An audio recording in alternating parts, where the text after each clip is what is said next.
హైదరాబాద్ లో కన్సల్టేషన్ మరియు 3,500 రూపాయల colour Doppler test Avis hospitals లో ఉచితంగా పొందండి. నమస్తే రమగారు. నమస్తే జయ. రమగారు, మనము సప్తమి మూలా నక్షత్రం, మరి మూలా నక్షత్రం అనగానే అమ్మవారికి సరస్వతి అలంకరణ చేస్తారు. మనకి బెజవాడ కనకదుర్గమ్మకి కానీ లేకుంటే బాసర అమ్మవారికి సరస్వతి అమ్మవారికి కానీ విశేషంగా పూజలు చేస్తారు కదండి. ఈ రోజు అవలంబించాల్సిన పూజా విధానం ఆశ్వేజ శుద్ధ సప్తమి మూలా నక్షత్రం కూడా కలిసి వచ్చింది కాబట్టి ఈరోజు మనకి విజయవాడ కనకదుర్గ అమ్మవారి దేవాలయంలో సరస్వతి అవతారాన్ని వేస్తారు. మనం అందరం కూడా మూలా నక్షత్రం నాడు సరస్వతి పూజ అంటే నవదుర్గా అలంకారాల్లో మాత్రము కాళరాత్రి అలంకారాన్ని చేస్తారు. ఇవాళ నవదుర్గలలో ఆవిడ తర్వాత కాత్యాయని తర్వాత కాళరాత్రి వస్తుంది. కరెక్ట్గా సప్తమి రోజే వచ్చింది కదండి మూలా నక్షత్రం, ఈసారి అట్లా వచ్చింది. సో ఇప్పుడు మనము అందరం మొత్తం లోక సహజంగా ప్రతి వాళ్ళు చేసుకుంటారు మూలా నక్షత్రం సరస్వతి పూజ. ఇది లోక ప్రసిద్ధమైందనమాట. మూలా నక్షత్రం మిగిలిన నెలల్లో వస్తే అది సరస్వతి పూజ అని భావించరు. శరన్నవరాత్రుల్లో వచ్చే మూలా నక్షత్రమే మనం సరస్వతి పూజగా భావిస్తాం. అమ్మవారి యొక్క సాత్వికాంశ, సాత్విక రాజసిక తామసిక శక్తులలో సాత్విక శక్తి సాత్విక అంశ. అందుకని సాత్విక అంశ కాబట్టి ఈమె సాధారణంగా మనం తెల్లని వస్త్రాలు, తెల్లని హంసనెక్కి ఉంటుంది, వీణ వాయిస్తుంది, ప్రశాంతమైన అంబియన్స్, ఒక తెల్లటి పువ్వు మీద కూర్చుంటుంది, ఎర్ర పువ్వు కూడా కనపడుతుంది, అక్కడక్కడ కమలం, ఎర్రటి కమలం కూడా కనిపిస్తుంది, మహాపద్మంలో కూర్చుని ఉంటుంది ప్రశాంతంగా. ఇప్పుడు వీణలు అవి వాయించాలంటే ఏదో అటపోతే ఇట వస్తువు చేయి వాయించలేరు, స్థిమితంగా కూర్చుంటే కదా వీణ వాయించేది. ఎట్లా పడితే ఎట్లా ఉంటే కుదరదు. వాళ్ళు స్థిమితంగా పద్మాసనం చక్కగా ఓ కాలు మీద కాలేసుకుని వీణా పుస్తకధారిణి అని చెప్తారు.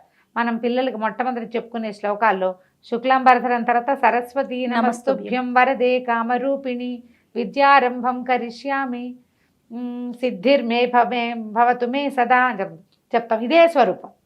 సంగీత పాటల్లో కూడా సరిగమల పాట చెప్పేటప్పుడు చెప్తూనే గురుగారులు ఎవరో ఒకళ్ళు వరవీణ మృదుపాణినే చెప్తారు. చక్కటి వీణని అమ్మవారు కచ్చెపి, ఆమె వీణ పేరు, ఆ వీణని ధరించి ఉండేటువంటి ప్రశాంతమైన స్వరూపంలో ఉన్న అమ్మని ఈ రోజున సేవిస్తారు. తెల్లని వస్త్రాన్ని సమర్పిస్తారు, పెరుగన్నాన్ని దధ్యన్నాన్ని పెడతారు. అలాగే శాకాన్నాన్ని కూడా అంటే కూరలు కలగూర కూడా అమ్మవారికి నివేదన చేస్తారు. కాళరాత్రికి కలగూర నివేదన ఉంటుంది. సరస్వతీదేవి కూడా కలగూర పెరుగన్నము ఈ రెండింటిని నివేదన చేస్తారు. మనం ఇళ్లలో చేసుకునేటప్పుడు సాధారణంగా ఏం చేసుకుంటామంటే కొబ్బరన్నము, పెరుగన్నము, తెల్లని పాయసము, పంచదార వేసిన పాయసం, పాలు పోసి పంచదార వేసి చేసిన పాయసము, తర్వాత తెల్లని చలిమిడి, పంచదార చలిమిడి, అలాంటివి నివేదన చేస్తాం. అమ్మవారికి తెల్లటి కమలాలతోటి అర్చన, తెల్ల తామర పువ్వులు, తెల్ల పువ్వులు కనిపిస్తాయి కదా, అవునవును, వాటితోటి అర్చన చేయటం చాలా విశేషమైంది. ఈ రోజున విద్యా ఉపకరణాలు అంటే చదువుకి ఉపయోగించేటువంటి పలక, బలపము, పెన్నులు, పుస్తకాలు లాంటివి దానం చేయటం విశేషమైన ఫలితాన్ని ఇస్తుంది. ఎవరికైనా ఇవ్వడం, చదువుకునే పిల్లలకి సహాయం చేయటం, పిల్లలతోటి ఇప్పించడం కూడా, మన పిల్లలతోటే ఇప్పించడం. ఎవరికైనా కావాల్సిన వాళ్ళు ఉంటారు, పిల్లల చేతికి ఇచ్చి ఇప్పించడం.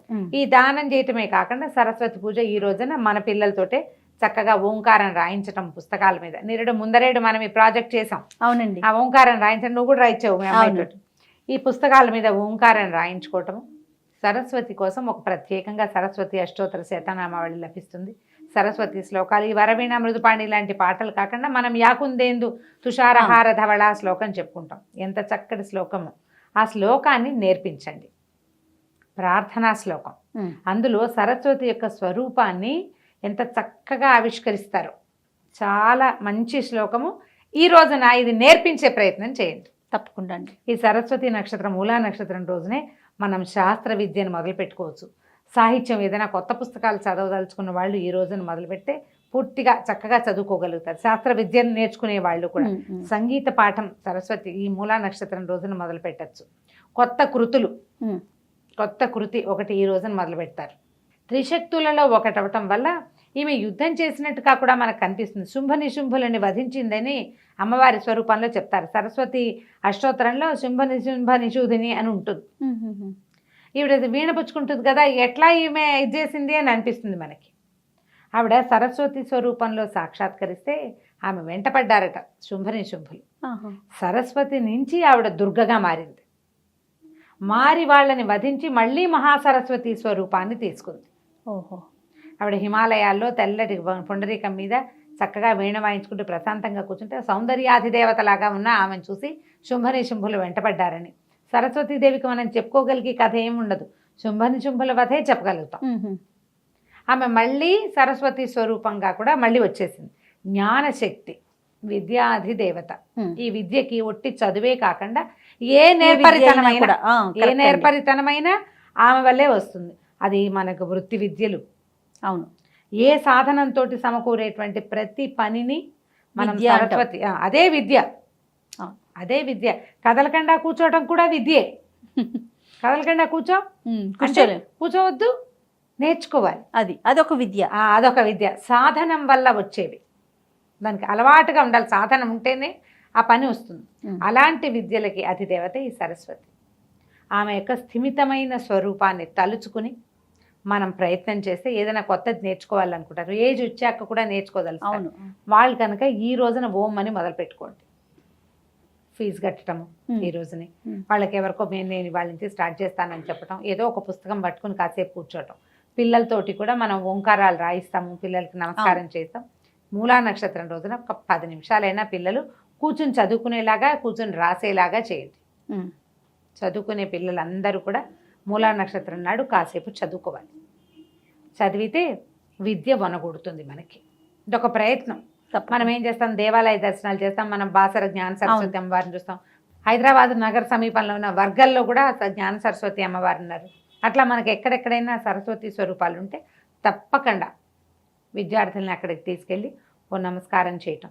ఏదైనా మార్కులు తక్కువగా వస్తున్నాయి, పిల్లలు బ్రైట్గా లేరు అంటే కనుక మనం వినాయకుడికి గుంజిళ్ళు చేయించినట్టుగా సరస్వతి సాధన చేయించటం. ఒక శ్లోకాన్ని చెప్పి దాన్ని పదే పదే రటనగా చెప్పించటం. సరస్వతీదేవి ముందు కూర్చుని ఉండటం, ఎక్కువసేపు ఆమె సన్నిధిలో కూర్చోవటం. అలాంటివి చేస్తే మంచి అత్యద్భుతమైన ఫలితం లభిస్తుంది. ప్రయత్నం చేయవలసిందే, అంతే అండి, ప్రయత్నం చేయాలి. ఇళ్లలో సరస్వతి పూజ ఏం చేస్తాం, మొత్తం పుస్తకాలన్నీ తీసుకెళ్ళి అక్కడ పెడతాం. నా వాటి వాళ్ళు లలితా శాస్త్రము లేదా సౌందర్యలహరి పుస్తకం పెట్టుకుంటాను చేయాలి నేను మాత్రం. అవునండి, సౌందర్యలహరి పుస్తకం అమ్మవారి దగ్గర పెట్టుకుంటాను. ఓ శ్రీకారం రాస్తాం, మళ్ళీ దాని మీద ఇంకోసారి గంధంతో ఇంకోసారి శ్రీకారం రాస్తాను. ఓ శ్రీకారం రాయటం, అక్కడ పెట్టుకోవటం, ఓ ప్రార్థన చేయటం. తెల్లటి పువ్వులతోటి అర్చన మంచి ఫలితాన్ని ఇస్తుంది. ఇప్పుడు ఈ రోజుల్లో సన్నజాజులు, బెరజాజులు అవి కనిపిస్తాయి. తెల్లని చేమంతి పూలు, తర్వాత ఈ మన నందివర్ధనాలు, గరుడవర్ధనాలు అవి మనకు కనపడతాయి. వాటితోటి అర్చన కూడా మంచి ఫలితాన్ని ఇస్తుంది. సరస్వతి అష్టోత్తరాన్ని చదువుకోండి. అమ్మవారికి పెరుగన్నాన్ని కానీ శాకాన్నాన్ని కానీ రెండింటినీ పెట్టగలిగితే మంచిదే. మీ వెసులుబాటును బట్టి నివేదన చేసుకోండి. మనకి కూడా అంటే నాకేం విద్య ఎందుకండి, నాకేం అవసరం లేదు, నేనేం చదువుకోను, నేనేం పెట్టుకుంటాను అని భావించకండి. నమస్కారం చేస్తే ముందు మనకి స్థిమితంగా ఉండటమైనా కావాలి కదా. అవును, విద్య కాకపోతే ముందు అది కావాలి. ఆ స్థిమితత్వాన్నైనా అమ్మవారు ప్రసాదిస్తుంది.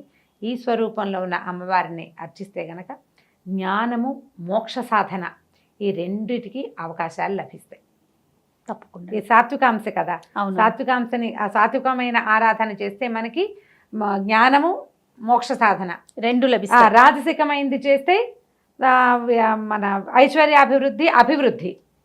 రాజసికమైంది తామసికమైనది కనుక చేస్తే ఏంటంటే శక్తులు లభిస్తాయి. మనం తామసిక ఆరాధన చేయము. స్వరూపాల్లో తామస రూపం ఉంటుంది కానీ మనం చేయలేకపోతాం. అది వేరే విపరీతమైన విధానం కదా. మనం సమయాచారంలోనే ఉంటాం. చక్కగా పువ్వులు పెట్టి పూజ చేసుకుని, ప్రసాదాలు ఏవో వండిన నైవేద్యం పెట్టి ఇంట్లో పూజ చేసుకుని, వాకిలి గుమ్మానికి పసుపు రాసుకుని, ఏదైనా మామిడి తోట, అంతా సమయాచారాలే మనవి, ప్రశాంతంగా పోయేవి. ఈ ప్రశాంతతలోనే మనం కొంత సాధించడానికి ప్రయత్నం చేసుకుంటాం. ఆ సాధనలో ఇప్పటికి చూడు, ఇప్పటిదాకా చిన్న చిన్న రూపాలు వచ్చినాయి. నిన్న మహాలక్ష్మి అలంకారం చేసాం, ఇవాళ మహాసరస్వతి చేసాం, దుర్గా, మహాకాళి వస్తాయి తర్వాత. ఈ ప్రశాంతమైన ఆరాధనతో పాటుగా కొంచెం ఆరాధన కూడా ఆమె స్వరూపాన్ని చూస్తాం, కానీ ఆరాధన సామాన్యంగానే చేస్తాం. మన ఆరాధన సామాన్యంగానే ఉంటుంది. స్వరూపం భిన్నంగా ఉన్నప్పటికీ, ఉగ్ర స్వరూపమైన తామసిక స్వరూపం అయినప్పటికీ ఆ శక్తి అయినా కూడా మన సాత్వికాంశం అయితే స్వీకరిస్తుంది ఈ ఆచారాన్ని అమ్మవారి. మనం ఏం చదువుకుంటాము, ఏం చేస్తాము, ఏం పూజ చేస్తాము, ఎంత భక్తితోటి, ఎంత శ్రద్ధతోటి, భయపడకుండా, ఏమిటో కొంప మునిగిపోతుంది అనుకోవద్దు. నిదానంగా మనం ఎట్లా చేయగలిగితే అంతే పూజ. ఇలాంటి ప్రశాంతమైన రోజున ఈ మూలా నక్షత్రం నాడు పిల్లల్ని కేకలేదు, తిట్టద్దు. చదువుకోపోతే పాడైపోతావు అని చెప్పద్దు, చదువుకుంటే బాగుపడతావు అని చెప్పండి. నెగిటివ్గా ఏ వాక్యాలు ఈ 10 రోజుల్లో వద్దు. మూలా నక్షత్రం నాడు కాసేపు పిల్లల్ని కూర్చోబెట్టి చదివించండి. మీరు కూడా ఏవైనా మంచివి నేర్చుకునే ప్రయత్నం. మంచి విషయాల్ని నేర్చుకోండి, ఆలోచించండి, వాటి గురించి డిస్కస్ చేయండి. పోట్లాటలకు మాత్రం దిగబోకండి. తప్పకుండా రమ్మగారు. నమస్తే. నమస్తే.